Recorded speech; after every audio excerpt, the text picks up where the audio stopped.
She laughed when I told her I was coming to the party. Not a cute laugh, not the kind you give your husband before a night out. It was the kind of laugh people make when they already decided you don't belong. She was standing in front of the mirror, fixing her hair, wearing a dress I hadn't seen in years. Red, tight, the kind she used to wear when we first met. "Don't embarrass me tonight," she said, without even looking at me. I froze for a second. "Embarrass you?" I asked. She sighed like I was already proving her point. "It's an office party. Important people will be there. My boss, investors, executives. Just don't say anything weird, okay?" That was the moment I realized something had changed. Not that night, not that week. Something had changed a long time ago. Because the woman standing in front of me wasn't the girl who used to hold my hand in the car and say we were a team. Now she talked to me like I was a problem she had to manage. Still, I smiled. "Relax," I said. "I'll behave." She didn't smile back. She just grabbed her purse and said, "Good, because tonight matters." And she had no idea how much it actually would. The party was on the rooftop of a hotel downtown. Glass walls, city lights everywhere, champagne, suits, people pretending they weren't judging each other. Her world, not mine. At least, that's what everyone thought. She walked in first, confident, smiling, immediately surrounded by coworkers. I walked in behind her. Simple shirt, no watch, no expensive shoes. Just another husband nobody needed to remember. And that's exactly how they treated me. Until her boss walked over. Tall, loud, perfect suit. The kind of man who shakes your hand like he's testing your strength. "So you're the husband," he said. Not hello, not nice to meet you, just the husband. I nodded. "Yeah." He looked me up and down. "What do you do?" There it was. Not a question, a measurement. I answered calmly. "I manage a small fund." He smirked. "Small, huh?" People around us laughed. My wife didn't. But she didn't defend me either. She just looked uncomfortable, like she wished I wasn't there. That was the moment I decided not to say anything. Not yet. Because sometimes the best move is to let people underestimate you. She stayed with her coworkers most of the night, laughing, talking, drinking champagne like she belonged there. And maybe she did. She worked hard for that job. Late nights, weekend calls, missed dinners. I respected that. What I didn't expect was how she started acting around them. Every time someone asked about me, she answered fast. Too fast. "Oh, he just works in finance." Just. That word hit harder than she realized. Not because of what it meant, but because of how she said it. Like she needed to make sure nobody thought I mattered too much. Her boss, his name was Victor, kept looking at me like I was some kind of joke he didn't understand yet. He finally walked over again, drink in his hand. "So, small fund guy," he said. "You enjoying the party?" I smiled. "Yeah, nice place." He nodded slowly. "You know, this isn't really a beginner crowd." A few people around us laughed. Not loud, not cruel, just enough. I looked at my wife. She forced a smile. "It's just a game," she whispered. Yeah, it was. Until Victor added one more thing. "Actually, let's make this interesting." Now everyone was watching. "If your team wins," he looked at my wife, "I'll double your bonus this year." The room reacted. People love money bets. "And if you lose," he looked back at me, "you spend the rest of the night bringing drinks to my table." Laughter. Louder this time. Someone even clapped. Victor smiled like he already knew the ending. I looked at him, then at my wife. She looked nervous now, really nervous. "Don't," she whispered, but not to him, to me, like she was afraid I might actually try. That was the moment I knew they had no idea who they were talking to. I picked up my glass, took a sip, and said, "Deal." The room got quiet for a second. Victor raised his eyebrows. "You sure?" I smiled. "Very sure." And that's when the game started. And that's when everything began to change. The game started simple.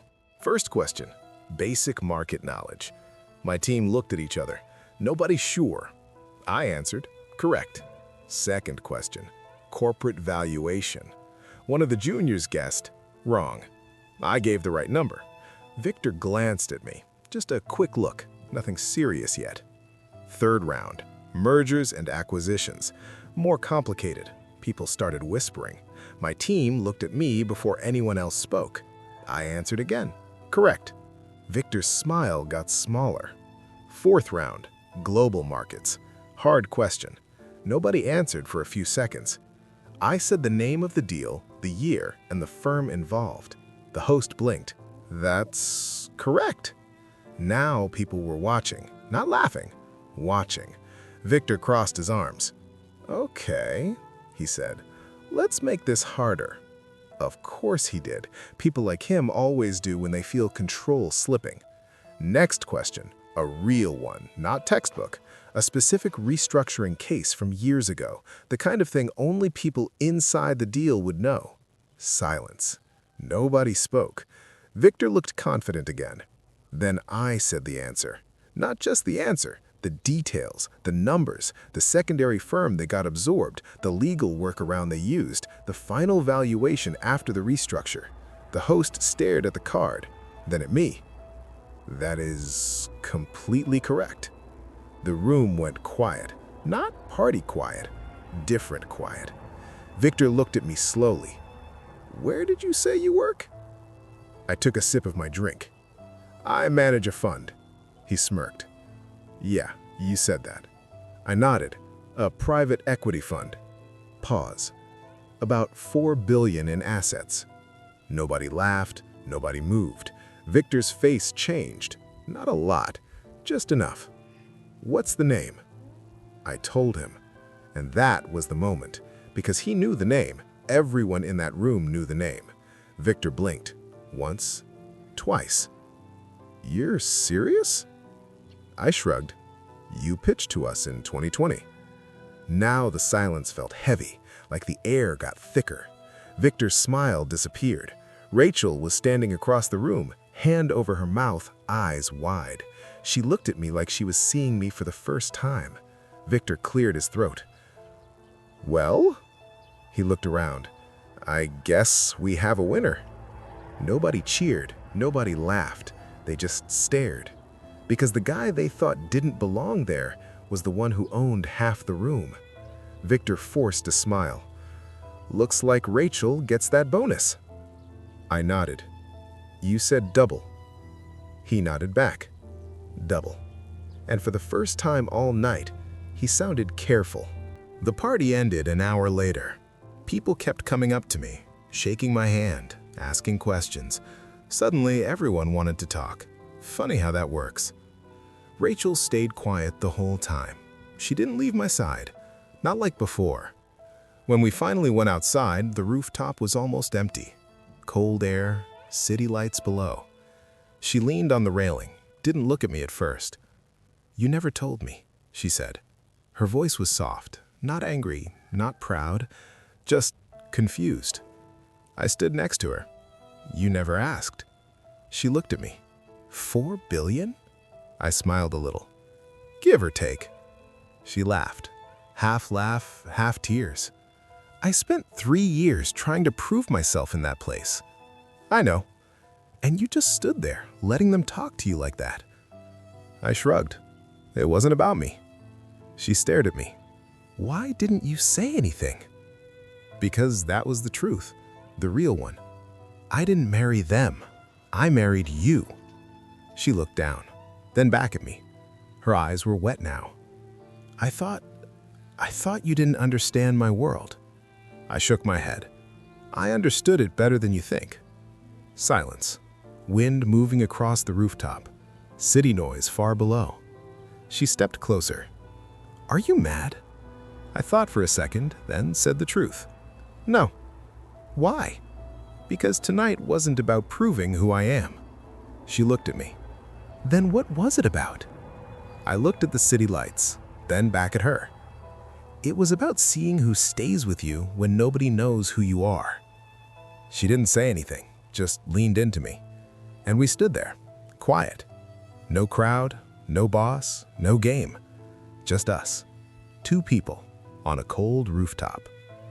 And that moment meant more than every deal I ever closed. Because here's the thing most people never learn. Some people walk into every room needing attention, needing respect, needing everyone to know their name. But the strongest people don't need the room to notice them. They just wait. And when the moment comes, the room notices anyway. Victor texted Rachel 2 days later, apologized, said he didn't know who I was. She showed me the message. I just smiled. Because that was the whole point. He didn't need to know. The only person who needed to know was already standing next to me that night. And that was enough.